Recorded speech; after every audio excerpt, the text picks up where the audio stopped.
Βγαίνει ο κύριος Μαρκόπουλος, πρόσωπος της Νέας Δημοκρατίας στην τηλεόραση και λέει εντάξει, λέει, θα ενοχληθούν και 200.000, τι σημασία έχει.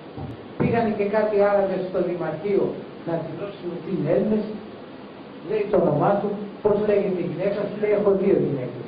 2 γυναίκες του λέει δεν δέχεται η ελληνική νομοθεσία και εμένα τι με νοιάζει.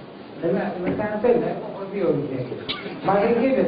Ρωτάνε το νομικό συμβούλιο του κράτους, λέει το νομικό συμβούλιο του κράτους, όχι. Παγορεύονται 2 γυναίκες και η λιγαμία είναι ποινικό αδίκημα. Τι θα γίνει με αυτόν, η γυναίκα παρακάτω δεν έχει αστικά δικαιώματα. Μία μουσουλμάνα δεν μπορεί να πάει σπίτι. Μία μουσουλμάνα δεν μπορεί να χωρίσει τον άντρα της. Ο άντρας της τη χωρίζει.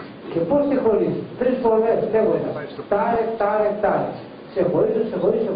Μπορεί να πεις τώρα σε μια Ελληνίδα σε χωρίζω. Θα σε πάει στα δικαστήρια για επιμέλειες, για διατροφές. Αυτά τα δικαιώματα δεν τα έχεις. Και τώρα ο Άραβας λέει τι θα πάει σε δικαστήριο, ποιο δικαστήριο. Τάρε. Λέει αυτά δεν γίνονται. Και υπάρχει μεγάλο πρόβλημα με τους νομικούς.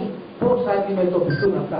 Τους ελληνοποιούν λοιπόν και έρχεται ένας από το Αφγανιστάν, ο κύριος Παυλόπουλος, αυτός ο αρχιδρεκύλος, έλεγε ότι έρχονται οι ξένοι και εμβολιάζουν τον ελληνικό πολιτισμό. Δηλαδή εμείς είχαμε ανάγκη από τους Κούρδους να μας φέρουν πολιτισμό ή οι Αφγανοί να μας φέρουν πολιτισμό.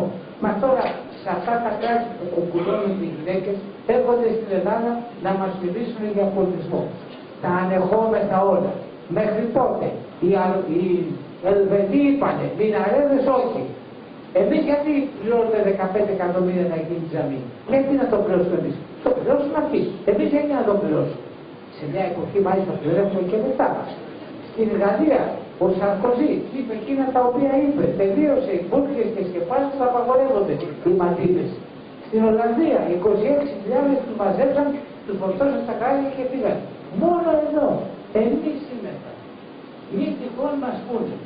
Έχουμε ανάγκη από ένα πρωθυπουργό ο οποίος θα αφήσει τις αγρότητες και θα αποταθεί στην Ευρώπη σαν τον Περικλή Γιαννόπουλο και θα πει δεν θα κρίνετε εσείς τα χθεσινά αγριογούρουνα εμάς αλλά εμείς θα κρίνουμε εσάς και τον πολιτικό.